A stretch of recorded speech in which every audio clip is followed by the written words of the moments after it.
এখন আমার যদি বলে ইলিয়াস হোসেন রে কোন জায়গায় একটা মন্ত্রী বানায় দিবেন, না রে ভাই, বাংলাদেশে কোন জায়গায় মন্ত্রী তো দূরে থাক, কোন জায়গায় কেরানি হওয়ার যোগ্যতা তার নাই। আপনারা যদি বলেন কনক সরোয়ারকে মূল্যায়ন করবো, কনক সরোয়ারকে দিয়ে জীবনে কোনো জায়গায় হবে না, না দুর্গা পূজা হবে, না সরস্বতী পূজা হবে, না কোনো মিলাদ মাহফিল হবে। পিনাকি ভট্টাচার্য হঠাৎ করে একসময় স্ক্রিনে এসে বলছে কনক সরোয়ারকে, ইলিয়াসকে তাদেরকে জন্য উপদেষ্টা বানানো হয়, তারা কি চাকর খাটবে? আমি পিনাকির এই কথাটাকে সাপোর্ট করি না। পিনাকি যে কথাটা বলছে যে পিনাকির মতো লোকজনকে কি বাংলাদেশের সরকারে কোনো জায়গায় কাজে লাগানো যায়, ওয়াই নট? পিনাকিকে যদি বাংলাদেশের হেলথ কেয়ার রিফর্মের উপরে বলে যে তুমি এটার উপরে রিসার্চ করো, আমি হেলথ কেয়ারে তোমার যে রিসার্চটা আছে আমি তোমাকে মূল্যায়ন করব, কোনো একটা জায়গায় আমি পিনাকিকে কাজে খাটাই দিতে পারবো। কেন কাজে খাটাই দিতে পারবো? ভদ্রলোক মেডিকেল কলেজে লেখাপড়া করছে রে ভাই, ডাক্তারি করছে। এখন পিনাকি যদি একটা বাংলাদেশের স্বাস্থ্য ক্ষেত্রে একটা থিসিস তৈরি করে এবং বলে যে বাংলাদেশের হেলথ কেয়ার রিফর্মের জন্য এই কাজগুলো করা যায়, আমি পিনাকির মতামতকে অনেক গুরুত্ব দেব। কেন গুরুত্ব দেব? আমি মেডিকেল সায়েন্স নিয়ে লেখাপড়া করি না, পিনাকি করছে, তা আমি পিনাকির কথাটাকে মূল্যায়ন করব। এখন আপনারা যদি বলেন কনক সরোয়ারকে মূল্যায়ন করবো, কনক সরোয়ারের দিয়ে জীবনে কোনো জায়গায় হবে না, না দুর্গা পূজা হবে, না সরস্বতী পূজা হবে, না কোনো মিলাদ মাহফিল হবে। নিজের ডক্টরেট লেখে, কোন সাবজেক্টে তার সে থিসিস লেখছে, কোন সাবজেক্টে কি করছে, আমি ব্যক্তিগতভাবে তাকে যখন জিজ্ঞাসা করছি এর কোনো উত্তর কনক সরোয়ার দিতে পারে নাই। আমি কনক সরোয়ারের আহ্বান জানাবো কোন এক জায়গায় জন্য সে মন্তব্য করে। আমি বলছি আমার অফিসে তারা জিজ্ঞাসা করছে, এই মিয়া what was the subject of your thesis? সে কথা বলে নাই, বলতে পারে না। আর দেখি এখন কোথায় কোথায় ডক্টরেট লিখতেছে, তার কোনো জায়গায় কাজে খাটানো যাবে না ভাই। কনক সরোয়ারের কোনো জায়গায় কাজে খাটানো যাবে না। কোনো জায়গায় যদি বলে যে assistant to the communication director, assistant, তাইলে বোধহয় কোনো একটা জায়গায় কাজে কাটবে। এই জন্য কি আমি তার সমালোচনা করতেছি? না রে ভাই, আমি সমালোচনা না, কিন্তু কথাটা হচ্ছে কোন বিষয়ে বিজ্ঞ। এখন আমার যদি বলে ইলিয়াস হোসেন রে কোন জায়গায় একটা মন্ত্রী বানায় দিবেন, না রে ভাই, বাংলাদেশে কোন জায়গায় মন্ত্রী তো দূরে থাক, কোন জায়গায় কেরানি হওয়ার যোগ্যতা তার নাই। তাহলে এখন ইলিয়াস আমি কোন কাজে খাটাবো? বাংলাদেশে তাকে নিয়ে কোন জায়গায় যদি বলে যে তথ্য মন্ত্রণালয় বা কোন পত্রিকা বা কোন একটা জায়গায় সেন্সর বোর্ডে ইলিয়াসকে কোন জায়গায় কি কাজে খাটানো যায়? হ্যাঁ যায়। সে কি দেশপ্রেমিক? হয়তো বা তার কথাবার্তায় তোমার তাই মনে হয়। ইলিয়াসের কথাবার্তায় যদি আমার দেশপ্রেমিক মনে হয়, এটা আমার অ্যাডমিট করতে অসুবিধা কি? কিন্তু কথাটা হচ্ছে এই, আপনারা যদি বলেন যে ভাই আপনারে আমরা বাংলাদেশে মন্ত্রী বানাবো, ভাই সরি, এইসব মন্ত্রী হওয়ার যোগ্যতাও আমার নাই, আমি তার ধারে কাছেও যাবো না, এগুলো নিয়ে আমার কোনো মাথা ব্যথাও নাই। কিন্তু একটা সাবজেক্ট আমি দাবি করি, ভাই আমি লেখাপড়া করি, লেখাপড়া করেছি, লেখাপড়া করি, বিভিন্ন সাবজেক্ট সম্পর্কে আমি বুঝি, যেগুলো বুঝি এটা বলি যে আমি এটা জানি, আর যেটা জানি না আমি এটা জানি না। এক ভাই বলছে, আর্চঅ্যাঞ্জেল রিজ বলছে ইলিয়াস হোসেনকে স্বরাষ্ট্র মন্ত্রণালয়ের দায়িত্ব দেওয়া হোক। ভাই বসুন্ধরার উপরে একটা ভিডিও বানাইতে বলেন, শাহ আলমের উপরে, আনবির সানবীরের উপরে, তারপরে স্বরাষ্ট্র মন্ত্রণালয়ের দায়িত্ব না, আমি দেখবো কোন জায়গায় পিয়ন বানানো যায়। আজ পর্যন্ত শাহ আলমরে নিয়ে সে কোনো কথা বলে নাই, শাহ আলমের ছেলেদের যৌনতা নিয়ে, মার্ডার নিয়ে কোনো কথা বলে নাই, ভূমিদস্যুতা নিয়ে কোনো কথা বলে নাই। একটু বলুক, তারপরে আমরা চিন্তা করব সে স্বরাষ্ট্র মন্ত্রণালয়ের কেরানি হবে না পিয়ন হবে, আমরা কথা বলবো না, কোনো অসুবিধা নাই। There is nothing against Ilyas, আমার যদি আপনারা জিজ্ঞাসা করেন।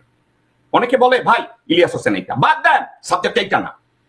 আপনাকে আমি বলি এটা গিবত না। আপনি বলছেন সালাউদ্দিন আহমেদ সাবু পরের গিবত করবেন না, আমি লুকাইয়া গিবত করতেছি না, প্রাসঙ্গিক কথা বলতেছি, এটাকে গিবত বলে না। আপনার মতো লোকজনরা যারা কি জানি বলে না, বিদাত, আদাত, গিবত, এগুলোকে আপনারা মিস ইন্টারপ্রেট করেন। এটার উপরে একটু লেখাপড়া করেন, ঠিক আছে? এগুলো নিয়ে আপনারা একটু লেখাপড়া করেন রে ভাই, তারপরে কথা বলেন। আরেকজনে বলছে ইশাককে নিয়ে আপনি মিথ্যা কথা বলছেন, আপনি কিছুই জানেন না ইশাক সম্পর্কে, ইশাকের বাবা সম্পর্কে আপনার কোনো ধারণা নাই, নিজ চোখে আমি যা দেখেছি আপনি তা দেখেন নাই, তো এসব ভণ্ডামির কথা এখানে এসে বলেন না। দর্শকবৃন্দ, যে কথাটা আপনাদেরকে আমি বলতে চাচ্ছিলাম, যোগ্যতা ভিত্তিক বিচারে কোনো একটা মানুষ যদি বাংলাদেশে পজিশন হোল্ড করে, আমি তার পক্ষে। পিনাকি ভট্টাচার্য, তাকে নিয়ে ইদানিং অনেকে সমালোচনা করতে চায়, আমি তাদের বিপক্ষে একটা কারণে, সোফা আমার কাছে এমন কোনো প্রমাণ নাই যে পিনাকি ভট্টাচার্য দেশপ্রেমিক না। আমার দৃষ্টিতে পিনাকি ভট্টাচার্য এখন পর্যন্ত আমার দৃষ্টিতে সে দেশপ্রেমিক, এবং পিনাকি ভট্টাচার্য মেডিকেল সায়েন্স নিয়ে লেখাপড়া করছে, ওই বিষয় আমার কোনো লেখাপড়া নাই, তো সেক্ষেত্রে পিনাকি যোগ্য। তা আমি এক্ষেত্রে কি পিনাকিকে আমি কৃতিত্ব দেবো? আমি কি তাকে গ্লোরিফাই করবো? Why not? পিনাকি পিছনে যদি ভুল ত্রুটি কিছু করে থাকে, ভাই পৃথিবীতে কেউ ফেরেশতা না।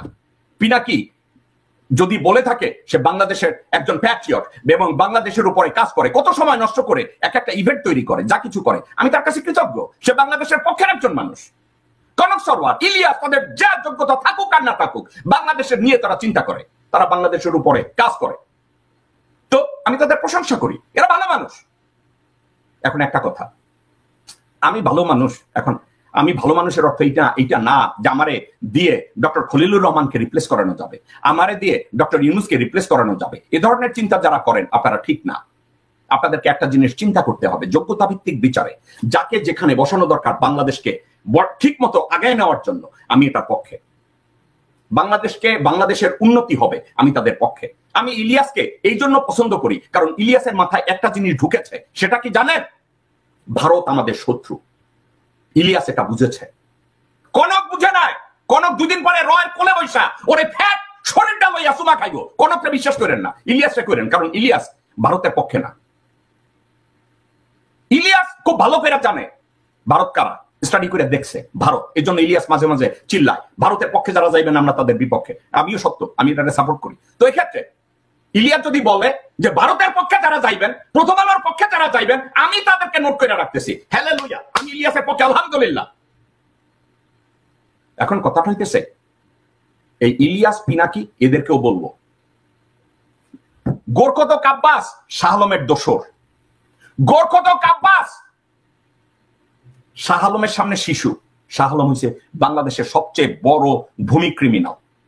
তার সম্পর্কে একটা ভিডিও বানাও রে ভাই, তার ছেলের কর্মকাণ্ড সম্পর্কে ভিডিও বানাও। বানাচ্ছ না কেন? ইলিয়াস বানাচ্ছে না কেন? পিনাকি বানাচ্ছে না কেন? কনক সরওয়ার বানাচ্ছে না কেন? তারা এটা নিয়ে কথা বলে না কেন ভাই? ওইখানেই কি তোমাদের মুখে কলা দিয়া দিছে? এগুলো নিয়ে একটু কথাবার্তা বলো, কথাবার্তা বললে তারপরে আলাপ আলোচনা করো, কোনো অসুবিধা নেই। আমারে গালি দিবা দাও রে ভাই, কোনো অসুবিধা নেই। কারা রইল বোকাপাট, কারা রইল বোকাপাট, ভেঙে ফেল কর রেল পাট, রক্ত জামার শিকল পুজোর ভাষণ বেদি। ওরে ও করুণ নিশান, ওরে ও করুণ নিশান, তোর গলায় বিশাল ধ্বংস নিশান, প্রাচীর প্রাচীর ভেদি। কারা